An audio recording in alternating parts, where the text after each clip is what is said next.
right, everybody, welcome into Concrete Jungle, a New York baseball podcast here on FingerLakes1.com. I am Paul Russo. Across from me, as always, Kyle Evans. Nate Sharman handling all the stuff behind the scenes. You'll hear from him at various points throughout the podcast. Coming to you guys live from the FingerLakes1.com studios, Saginaw Falls, New York, third floor of the North Park building. Kyle, we're reporting for duty. Happy spring training. I'm super excited. It felt like it took forever, and I think spring training is going to be a while, but hey, at least we got the World Baseball Classic, and hopefully the March 30th opening day will hurry things up a little bit. Certainly agree there. A lot to get to today. Obviously, there's a lot of baseball on deck here, so we'll jump right on in. We'll begin with the New York Yankees. They have been predominantly in the main, I'd say, headlines here out of the two New York teams, at least as spring has gotten going. For all the, I wouldn't say like true wrong reasons, but one of the trades from the deadline last year kind of rearing its head once again. So remember back to our last podcast, we kind of made mention of Frankie Montas. He was having some shoulder inflammation and some discomfort. Well, bad news. First day of pitchers and catchers reporting this week. It is announced he will be undergoing arthroscopic surgery on the right shoulder. Per Aaron Boone, this is a best case scenario of a return to the second half at some point. So, that being said, what was your initial thought on this? Because for me, hard to blame a player, especially injury. And I think we'll jump into the trade. I think after really, what were your thoughts when you first got the news that he will be out for at minimum an extended period of time? We're looking, I believe it's really actually September at the earliest. Yeah, as a fan, and probably if I was Brian Cashman, I'm definitely frustrated because, you know, you trade a lot of young pieces for him, and this is his second injury too. Mm-hmm. Like, he was dealing with, what was it, hamstring or shoulder something with tightness? his leg, yeah. Yeah, so he was dealing with stuff last year too, and he had over a 6 ERA in his 8 starts, I think, that he had with the Yankees last year. And it's just been a disappointing trade so far. And if he actually does miss the entire year, it's just going to make it more disappointing. But I don't know. I don't think I'm not a big fan of Frankie Montas, so like I'm not really bothered by it. I would love to see like Domingo Germán or Clark Schmidt slide right into the rotation. I like them both more. Which it seems what it's going to happen, and you foreshadow a little bit to this probably end part of the discussion on Frankie Montas that we'll get to here. I do want to start, though, with the trade. It has not been the best received. Or what's funny is when I was doing some research for the podcast, I came across a CBS Sports article that ranked the Yankee grade on this as an A at the time, which is very funny because they might have been the only outlet saying that. You know, it's tough because I never blame the player in this situation, right? You can't control, and I don't know personally. I have family members who have dealt with it. I have family friends who have dealt with it. You can't really control inflammation. For a lot of times, it's actually a chronic deal. It happens, right? But for Brian Cashman, and unfortunately at the moment, Aaron Boone's been kind of the meat shield of it once again. I just actually looked up his contract really quick. Yeah. So if he does miss the entire year, that's it. He's a free agent. Mm-hmm. So, yeah, that would be an awful, awful trade. Right. And so, you know, Boone, again, has to be this meat shield first day of spring training, having to deal with a barrage of questions that really aren't meant for him, right? They're meant for Brian Cashman.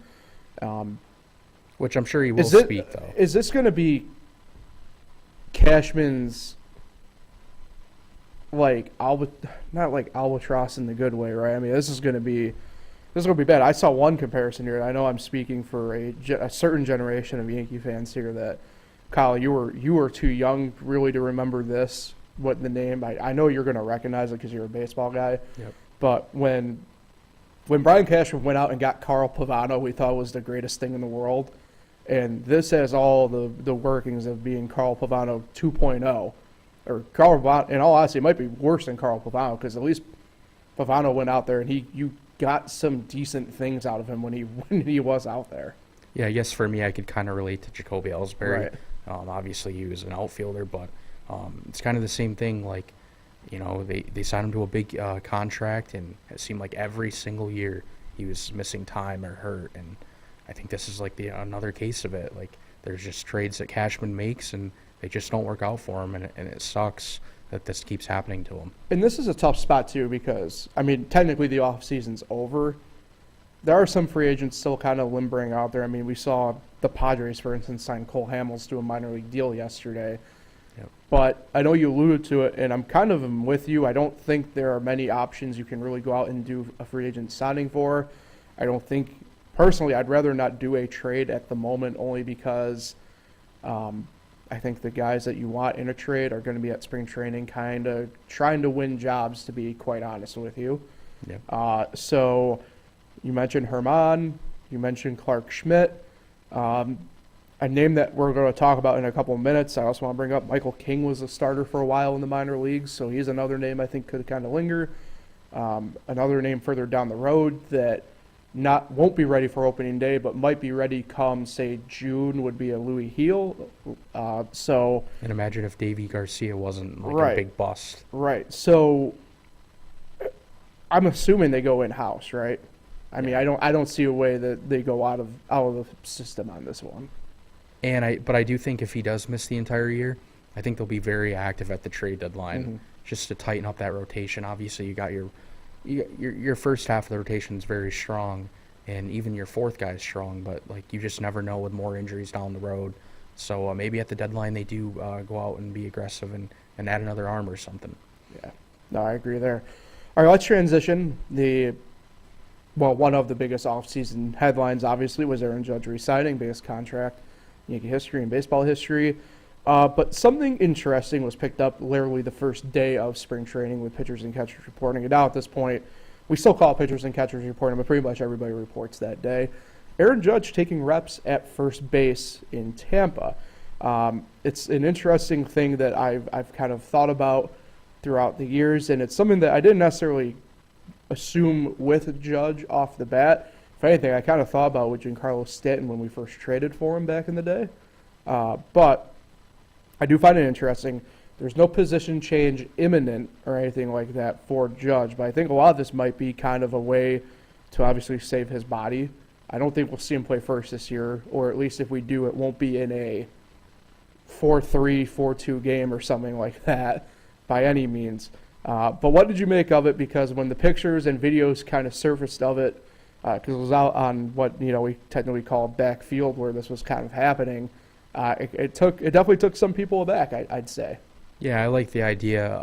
Probably like in a few years I would be all down for it, but right now I would keep him in the outfield. Aaron Boone seemed to turn it down quickly. I mean, he was joking about it. He was laughing with the media, but I think if he does, it'll be a few years, not anytime soon. Correct. I think if it was for this year, you don't begin,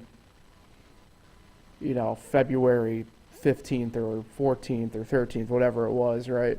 What I do find interesting, I think, through it all, right, is Rizzo, who close with Judge, as we know, Yep. re-signed, should be a Yankee for at least 2 years, possibility of 3. Presumably, this might be the final contract for Rizzo. I don't know. He probably might linger for another year or so as a DH somewhere. I don't know if that's with the Yankees, but that's for way down the line, obviously. But I also think this could offer some sort of flexibility. Like I said, I don't think it's meant for this year. Probably not even meant for next year, right? I think it's meant for we get to this point a couple, 2, 3, 4 seasons down the line that, maybe when officially we have Jason Dominguez out in the outfield and, that's another outfield spot displaced for a player, where do you put Judge? And maybe it's just someplace, like I said, where it's you don't stick him at just DH and all he does is DH. You have him in there. And look, I think what gets lost is we always talk about Judge offensively. He's actually a plus defender. He's not a bad defender at all.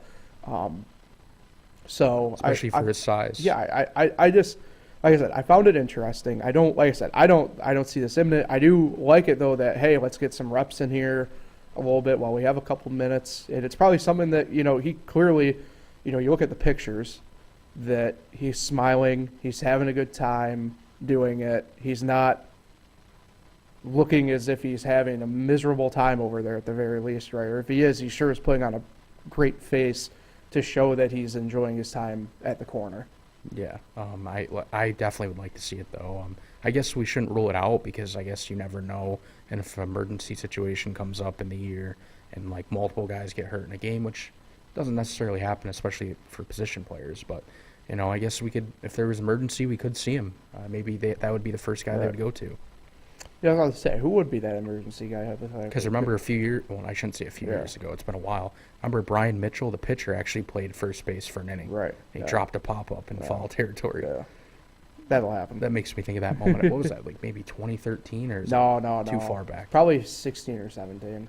Seems like it's been a while. Yeah. All right.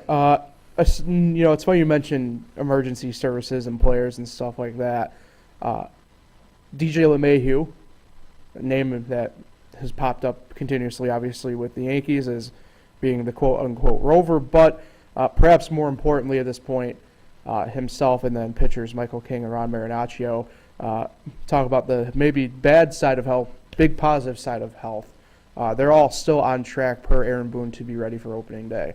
Obviously, all are coming back from different injuries and ailments, but it's big, right? I mean, Marinaccio in his, to be quite honest, limited time last year that we saw him looked really good and really effective.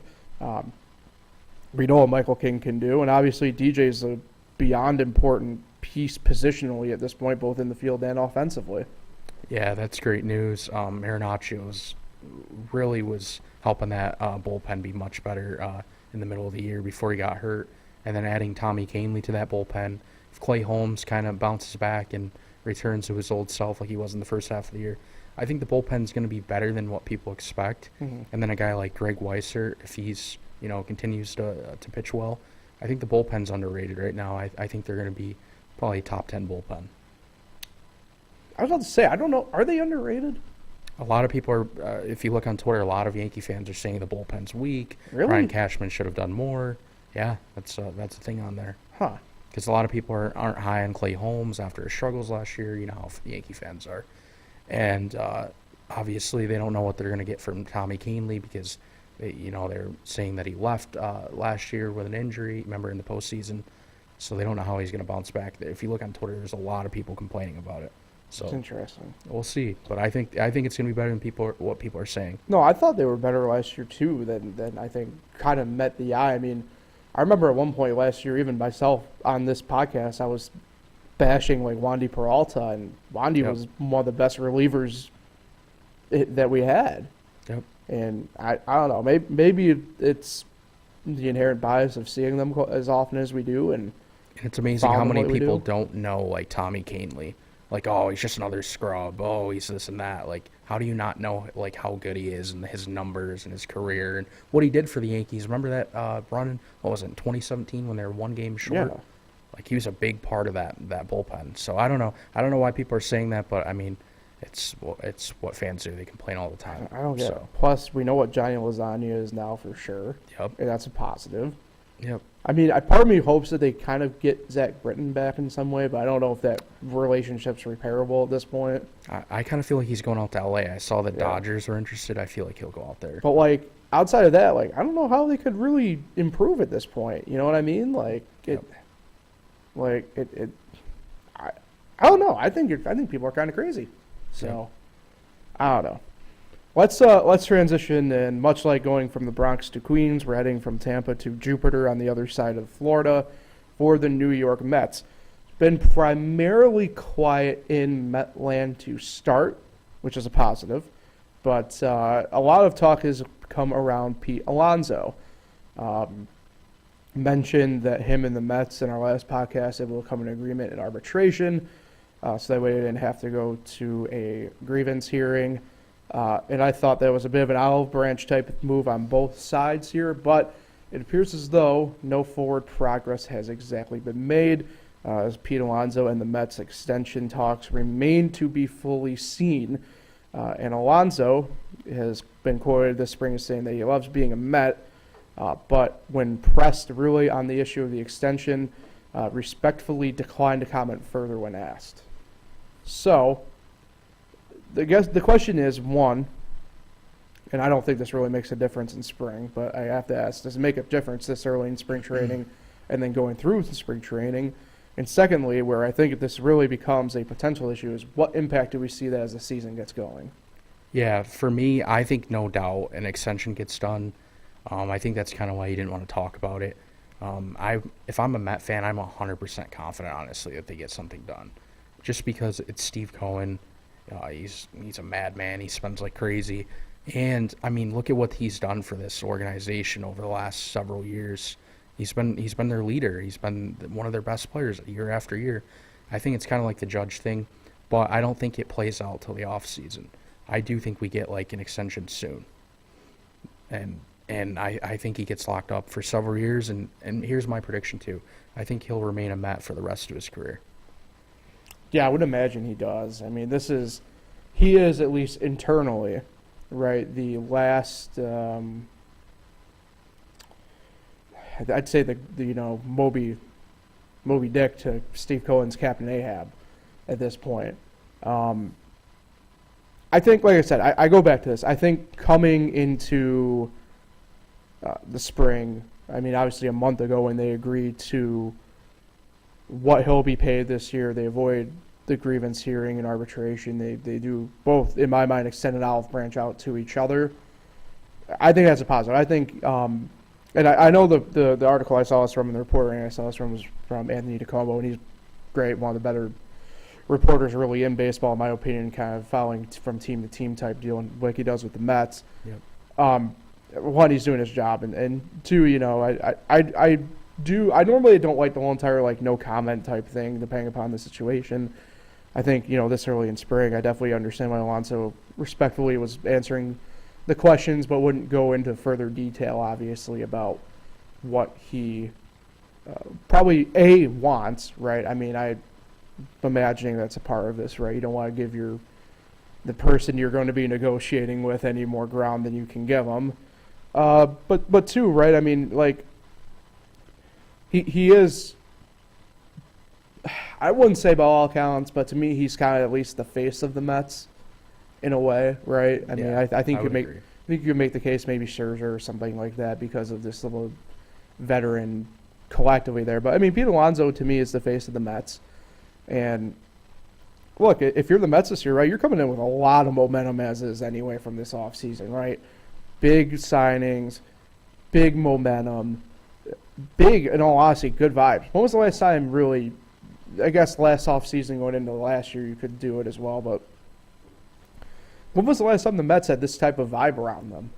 Yeah, I think it's bigger than going into spring training last year. I think there's more expectations. I think a lot of people really do believe they're going to be in the World Series, which I probably would roll with that right now. Mm-hmm. But yeah, a lot of eyes are on the Mets for good reasons, not bad reasons.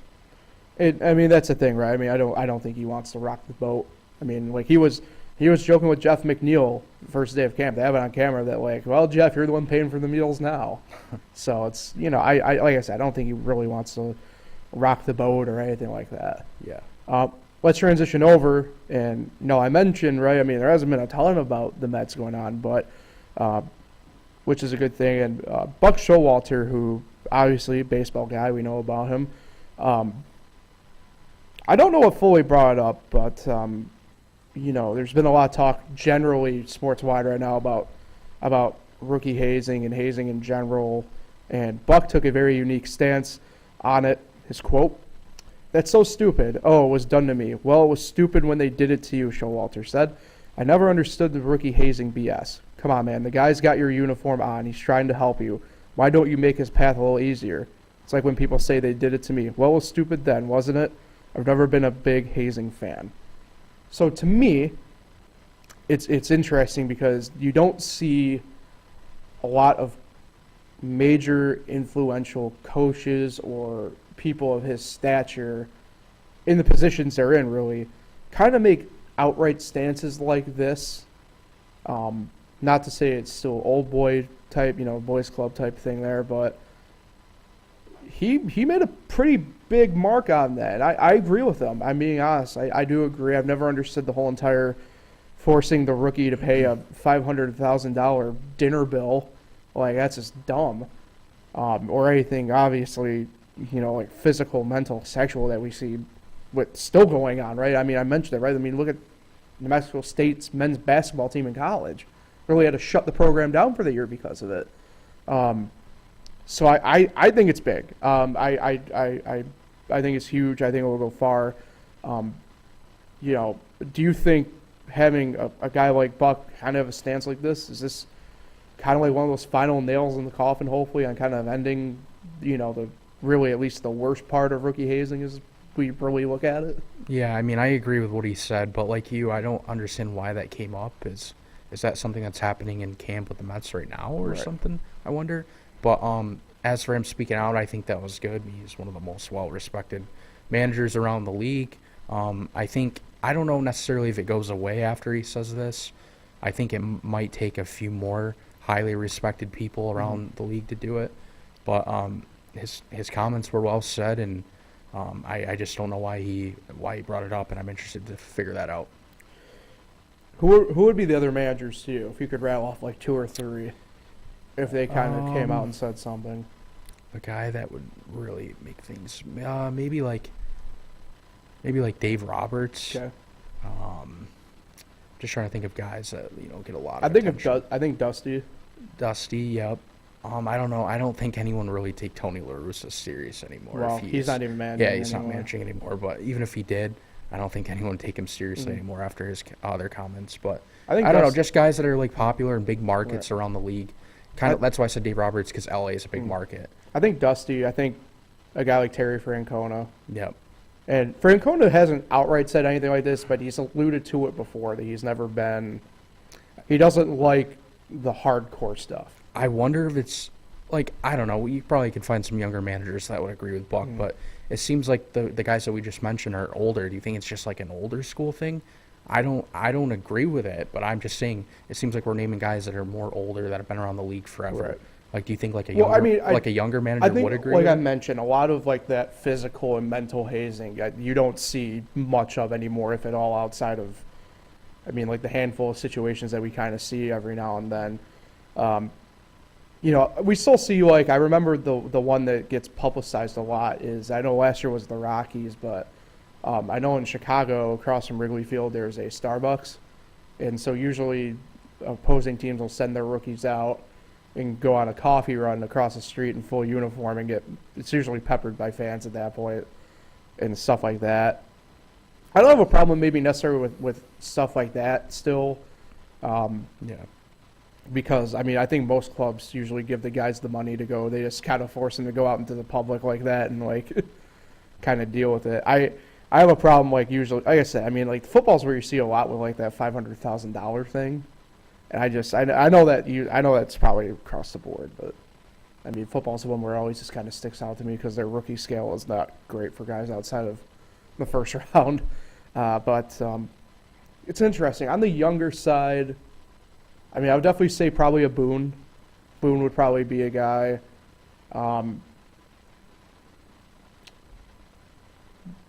Do we count AJ Hinch as Maybe younger. younger? Okay. Oh yeah, I'd say probably David Ross. Ross is at least respected. I know he's got dealt a bad card here with the Cubs, but Yeah, I wonder how much feedback this I'd say like this a Gabe- comment's gotten. I would say like a Gabe Kapler too, maybe, at least on the younger side of things. So yeah, I just found it pretty interesting given the stuff Yeah. going on, and a guy like Buck. Look, he's a baseball guy, but he's from that old guard. He's from that era that it was a lot worse than just having to go grab coffee for the backup veteran catcher.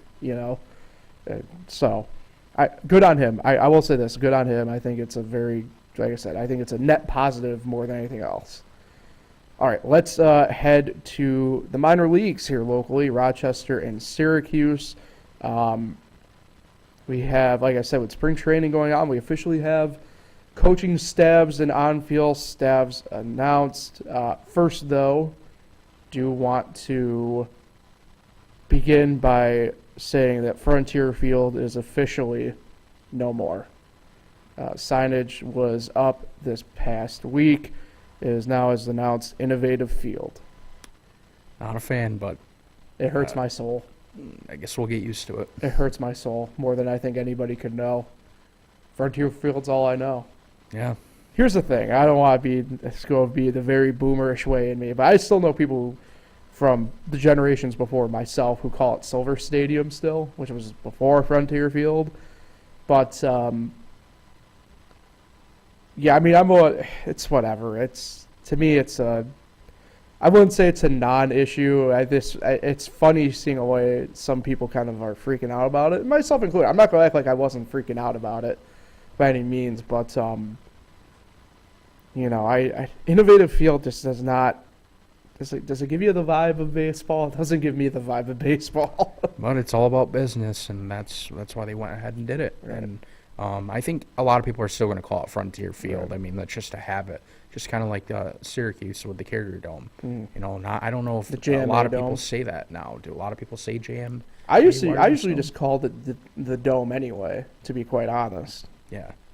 But So we'll see what people say, but I think a lot of people are just going to say Frontier Field and Mhm. maybe not even realize that there was a name change. Because Right. people might forget as they're talking. So, keeping with the Red Wings, we'll start with them first with their coaching staff. Tale of two different things going on here locally. So we'll start obviously with Rochester. Excuse me. They are bringing back the whole band, led by manager Matthew LeCroy, the former big leaguer. We'll get to his accolades here in a second. Hitting coach Brian Dahlbeck, pitching coach Rafael Chavez, development coach Billy McMillan, performance analyst Daniel Minter, trainer Eric Montague, and strength and conditioning coach Mike Warren. Everybody's returning. The only difference is, I believe it's Daniel Minter. His title is different, but it's the same job. So, be interested there. Matt LeCroy, overall record of 730 to 799 in the minor league managing ranks. He is in his 15th season with the Nationals, 12th managing. Here's a fun fact for everybody, by the way. Matt LeCroy is the 17th player, or the 17th individual, rather, to play and then manage the Rochester Red Wings, Wow, which I that's did not interesting. know. And he's obviously been there now multiple seasons. His season in Rochester came in 2007.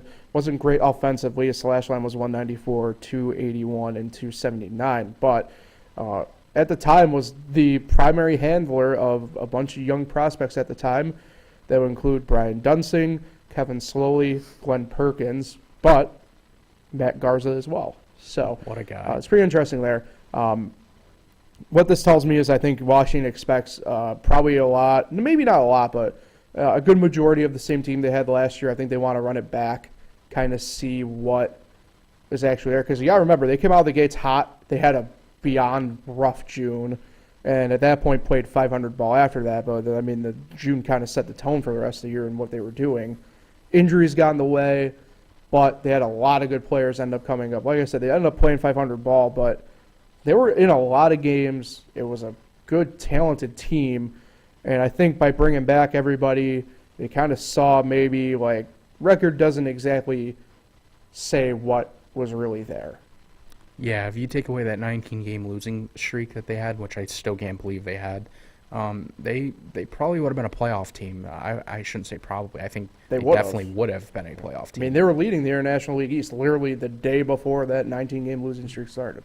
Yeah, and in those games they were losing tight games and just falling short. So I agree with bringing them back. I don't think. I think, like you said, there was injuries that were involved, a lot of roster moves that could have I was about to say, affected and that's the things. other part I forgot about this, right? I mean, Washington being Washington, they were just everywhere last year. Yeah, so I think those things played into the record. So I like that they didn't really pay attention to the record too much, and they brought back a guy who has a ton of experience and has been around the organization forever. So I think it was a good move. And he's a player's guy. I mean, the players love being around him from everything I've understood. And I think it helps, too. I mean, he's a guy who's been in Rochester as a player.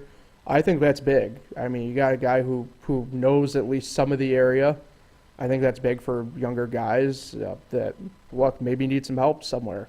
I know the landscape has changed in Rochester since 2007 and now, but I mean, at the end of the day, I think it still helps knowing that if you're a guy, you even need a haircut, Matt LeCroy might be able to point you in the right direction type thing. You know what I mean? And that's big for a young guy. For the Syracuse Mets, completely new staff. Nobody's returning from last year. Manning the staff is manager Dick Scott. More on him in a minute. We'll run down who else is along the way. Hitting coach is going to be Colin Hetzler. He's in his third season with the Mets organization. This is his first coaching assignment, formerly with Driveline Baseball. We'll circle back to that in just a minute. Pitching coach will be Kyle Driscoll. He's in his fourth season with the Mets organization. This is his first coaching assignment as well. He was formerly with Cressy Sports Performance. Bullpen coach is Jordan Krause. First season with the Mets, his first coaching assignment, also formerly with Cressy Sports Performance. Your bench coach, and this is where I'm going to do a nice little deep dive here, is JP Arancibia. This is his first season with the Met organization, his first coaching assignment, 6-year big league player with Toronto, Texas, and Tampa Bay. And his first professional season was with the Auburn Doubledays in 2007. That was the year they won the New York Penn League Championship. Slash 254, 309, and 377 in his only year with the Doubledays. But he handled future big leaguers Brett Cecil and Mark Zepchinski in the bullpen and starting rotation. So awesome stuff there. Your trainers are Hiroto Kamimura and Vanessa Weisbach. Performance coach Alex Tavares. So pretty cool for Arancibia before we get back to Dick Scott and the other coaches here in a second. Pretty cool moment to see JP Arancibia have a maybe not true full circle moment because Auburn doesn't have the affiliated team anymore, but really cool to see him back locally here in Central New York getting his first coaching assignment. Yeah, when I saw the moves yesterday, I immediately remembered Toronto Blue Jays. That's how I remember him so much. Just playing the Yankees a ton. I think it's a cool addition to the staff. I like it. I do like that all these moves are actually made, a whole new staff. I think that was needed. Other things were wrong, just like Rochester, but I do like that they changed the staff up a bit, and hopefully they play better and get better performances this year. So a little background on Dick Scott, 420 and 407 career managerial record in minor league baseball. He's been in the Mets organization since 2010. He's been in coaching since his playing days wrapped up in the mid-90s. He did manage the big league Mets, fun fact, as an interim manager for one game in 2016. He got a win in that game, so that's pretty interesting there. So baseball guy, big, I think, for this team. But to circle back, I want to talk about the positional coaches here in Hetzler, Driscoll, and Krause. I mentioned Hetzler's formerly of Driveline Baseball, Driscoll and Krause from Cressy Sports Performance. Here's what I take away from that. I guess, actually, I'll ask this question to you first, Kyle, and then Nate, I also want your opinion here as well.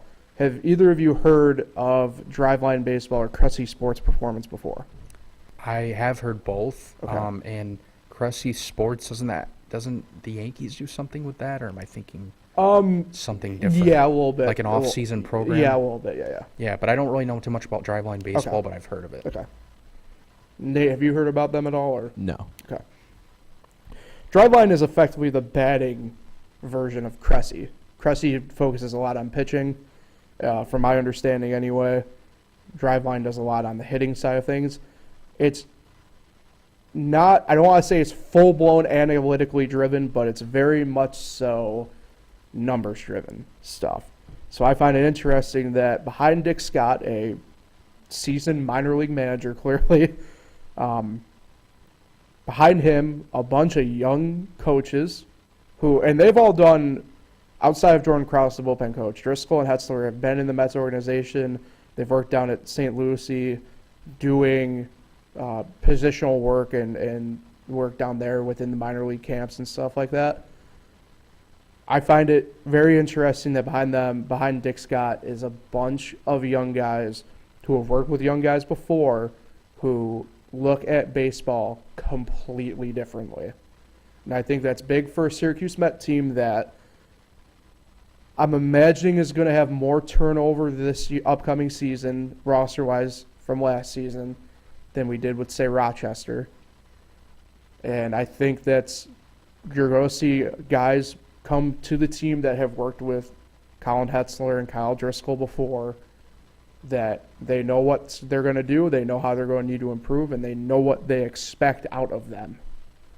Yeah, I like you said, I think mentally they're going to think different. I think physically, it's going to be an entire different team. A lot of the Mets prospects, have gone up to the big leagues, but I mean, a few might still be there, but I think the team's going to be totally different. I think they'll play better. I like the staff that they've added, so we'll see if it actually translates on the field. Fun fact as well about Dick Scott, not hyper local, but he does have some experience. He was a New York Yankee prospect back in the 80s, played in what was then the Eastern League AA team in Albany Colony. So he's kind of used to the area a little bit, not quite Syracuse. I'd say, if anything, Aaron Sebia probably has that nod a little bit more, even though he's only here for a few months. But I kind of like that. Like I said, I like the way the staff from the Mets is structured this year. I think it's a different look on things, and they're going to try something different. Before we get out of here, did you see who was managing Binghamton, the AA team for the Mets? No, I don't think I Oh, Nate. Actually, Nate's definitely not going to recognize the name I'm about to say. Reed Brignac. did. Oh my God. How about that? That's a name I haven't heard about in years. So how about that? Reed Brignac back in baseball. I shouldn't say that, but I know like Shelly Duncan's managing the Scranton team for the Yankees, so I'm excited for that. And we'll dive more and more deep into that stuff at a podcast later on down the road. So that will do it for Concrete Jungle for today. I'm not going double time yet or even a podcast next week, but we'll begin a more regular rotation here as spring training gains more steam, as baseball gets closer, and really looking forward to another fantastic season of baseball and another fantastic season of Concrete Jungle. Yeah, and hopefully we're not talking about a ton of injuries. Hopefully both teams that we talk about, stay healthy for the most part. There's going to be a few injuries, but hopefully not a bunch of injuries that impact the team a bunch. Yeah. Nate, appreciate you as always behind the scenes, doing the work, handling all of that. So for Kyle Evans, I'm Paul Russo. Appreciate everybody for tuning in. Catch up anytime on YouTube, Spotify, and Anchor. And until we talk next time, everybody enjoy spring training. Have an awesome weekend, and we'll talk to everybody later.